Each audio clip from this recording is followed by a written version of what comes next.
सविता एक 25 साल की बहुत ही सीधी सादी लड़की थी। उसकी शादी राहुल नाम के लड़के से हो जाती है।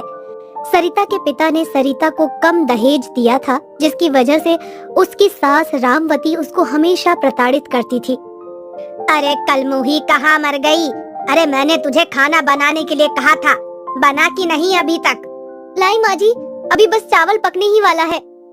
इतना वक्त हो गया, अभी तक तेरा खाना भी नहीं बना और अभी कपड़े भी पड़े हैं।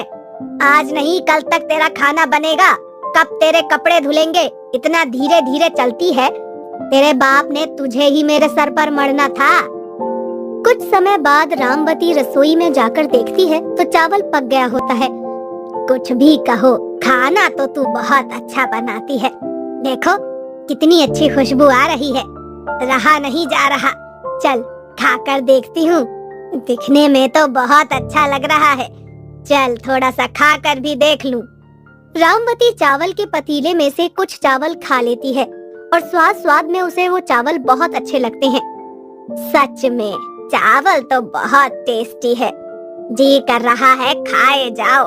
पर अगर मैंने उसकी तारीफ कर दी ना तो वो सर पे चढ़ जाएगी और सोचेगी कि मैं उसको पसंद करने लगी हूँ। ऐसा मैं नहीं होने दूंगी।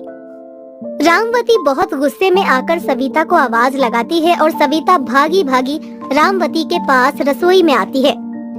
क्या हुआ माँ जी? एक बात बता, ये चावल तूने कितने जनों के लिए बनाया है? अरे घर के लिए बनाए हैं या कोई बारात आने वाली है? अपनी बारात को खिलाएगी क्या इतने चावल? भला कौन खाएगा 4 दिन के चावल एक ही दिन में बना डाले? तेरे बाप ने भिजवा दिए क्या चावल? पैसा लगता है इन चावल में, फ्री के नहीं आते हैं। पर माँ जी, चावल तो मैंने हमेशा की तरह उतने ही बनाए हैं जितने बनते हैं। अरे मैंने ये बाल क्या धूप में सुखाए हैं? अरे मुझे अंदाजा है चावलों का। ये चावल तू ही खाएगी, अब हम में से कोई नहीं खाएगा। और देख मिर्च के मारे लाल हुए पड़े हैं चावल। खाना बनाना आता नहीं है तुझे अभी तक। रामवती उसको प्रताड़ित करती हुई रसोई से बाहर निकलकर आती है और सविता बेचारी रोती हुई रह जाती है। उसे गली के कुत्तों से बहुत लगाव था। वो उसी से सारी बात कहा करती थी, उसे अपने बच्चे की तरह रखती थी। मैंने हमेशा की तरह ही चावल बनाया, आज चावल इतना ज्यादा क्यों लग रहा है? हमेशा मुझसे गलती होती रहती है और मैं माँ जी का दिल दुखाती हूँ। मेरा तो आज व्रत है, मैं तो चावल खा भी नहीं सकती, पर इन चावलों का क्या करूं अब मैं? शेरू, अब तू ही बता मैं क्या करूं?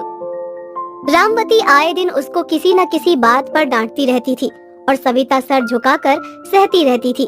एक दिन की बात है, उसकी सहेली सुमित्रा उससे मिलने आई। सविता शेरू को खाना खिला रही थी तो सुमित्रा का ध्यान ना ही सविता पर गया और ना ही सविता का ध्यान सुमित्रा पर। आओ सुमित्रा, अब बहुत समय बाद आई हो, क्या किसी काम से शहर में आना हुआ है तुम्हारा?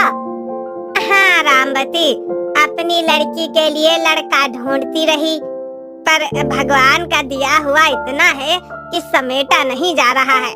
अच्छा लड़का नहीं मिल रहा है। अरे मैं चाहती हूँ कि एक लौता लड़का हो जब बाद में चिक चिक बाजी ना हो।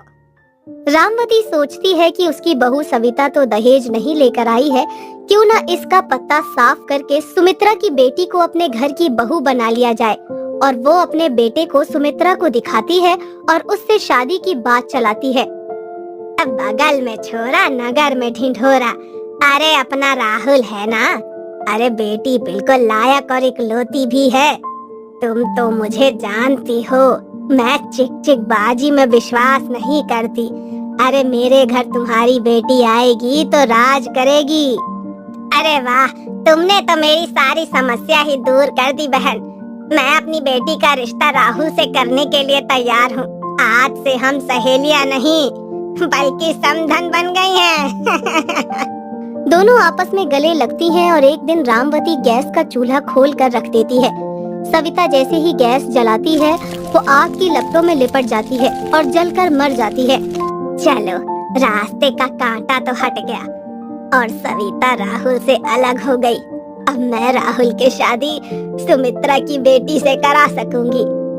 रामवती उसकी जली हुई लाश को पास के जंगल की नदी में फेंकवा देती है। इस बात का एहसास जब शेरू को होता है तो वो पास वाली नदी पर जहाँ सविता को फेंका होता है वहाँ जाकर रोने लग जाता है। सविता चुड़ैल बनकर शेरू के सामने आ जाती है। मत रो शेरू, मत रो। मैं जानती हूँ कि अब मैं यहाँ पर नहीं हूँ। तुझे रोटी देने वाला कोई नहीं है। अब कुछ नहीं कर सकती मैं तो मर चुकी हूँ।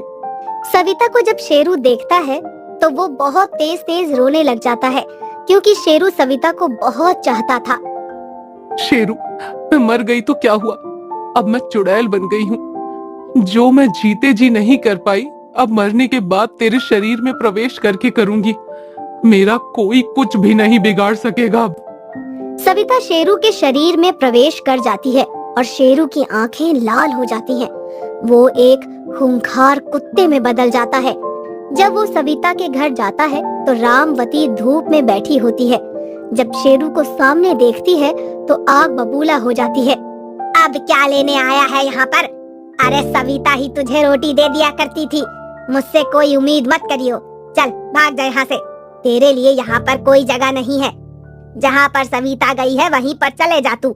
दोनों ने मेरी नाक में दम कर रखा था। शेरू गुस्से में आ जाता है और उसके अंदर की सविता रामवती के पैर में काट लेती है, जिससे वो दर्द से तड़प जाती है। अब शेरू रामवती के हर काम में अड़ंगा देने लग जाता है। राहुल, सविता तो पता नहीं कहाँ भाग गई। अपना मुंह काला करा लिया उसने। मैंने तेरे लिए एक बहुत अच्छा रिश्ता देखा है। कल लड़की वाले आ रहे हैं तुझे देखने के लिए। वो तो अपने साथ कुछ दहेज भी नहीं लाई थी, पर जो लड़की तेरे लिए पसंद की है मैंने, वो बहुत सारा दहेज लेकर आने वाली है बेटा। माँ, मुझे कोई शादी वादी नहीं करनी। मैं एक शादी करके कौन सा खुश था जो अब मैं दूसरी शादी कर लूं। अब मैं कुछ नहीं जानती, कल तेरा रिश्ता पक्का होगा तो होगा। ठीक है माँ, जैसा तुम्हें ठीक लगे। अगले दिन सुमित्रा अपनी लड़की को लेकर घर आ जाती है और रिश्ता पक्का करने की बात चल पड़ती है। तभी शेरू आकर शगुन का सारा सामान फेंक देता है। इस शेरू ने तो नाक में दम कर रखा है। जब देखो कभी काट लेता है, कभी सामान फेंक देता है। अभी मैं कुत्ते पकड़ने वाली पुलिस को बुला लेती हूँ, तभी पता चलेगा इसको। रामवती फोन करके कुत्ते पकड़ने वाली पुलिस को बुला लेती है और थोड़ी देर में वो पुलिस वहाँ पर आ जाती है। जब सविता को शेरू को पकड़ने वाली बात का एहसास होता है तो वो अपने असली रूप में आ जाती है। रुक जाओ, कोई भी शेरू को हाथ नहीं लगाएगा। सविता, तुम कहाँ चली गई थी और तुम चुड़ैल कैसे बन गई? मैंने तुम्हें कहाँ नहीं ढूंढा। सभी ने तुम्हारे ऊपर आरोप लगाया कि तुम किसी के साथ भाग गई हो, और तुम्हारा ये रूप बहुत ही अलग है। क्या बात है, मुझे सच सच बताओ। राहुल, मैं कहीं नहीं गई थी, ना ही मैं किसी के साथ भागी थी। मेरी सासू माँ ने मुझे जलाकर मार दिया था और मेरी लाश को जंगल की नदी में फेंक दिया था। पर शेरू के बार बार रोने की वजह से मुझे वापस आना पड़ा। शेरू के साथ माँ जी ने बहुत गलत व्यवहार किया। इस वजह से मैं शेरू के शरीर में प्रवेश कर गई और माँ जी को सबक सिखाया। ये क्या कह रही हो सविता? तुम मेरी माँ पर गलत आरोप लगा रही हो। मैं इस वक्त एक चुड़ैल हूँ और मैं झूठ नहीं बोल रही। मुझे झूठ बोलकर आखिर क्या मिलेगा?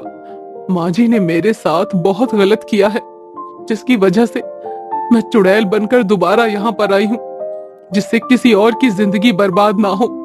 आज तुम्हारी शादी सिर्फ दहेज के लालच में आकर कर रही है माँ जी। अगर वो भी दहेज नहीं लाई तो वो भी दहेज की आग में जला दी जाएगी। माँ, क्या ये सही है? सच सच बताइए। हाँ बेटा, ये बात सही है। मुझे माफ कर दो सविता, मैंने तुम्हें जलाकर मार दिया। मुझे माफ कर दो बेटा। चुड़ैल की सारी बातें वहाँ खड़े सारे लोग सुन लेते हैं और पुलिस वहाँ पर आती है और वो पुलिस रामवती को पकड़ कर ले जाती है।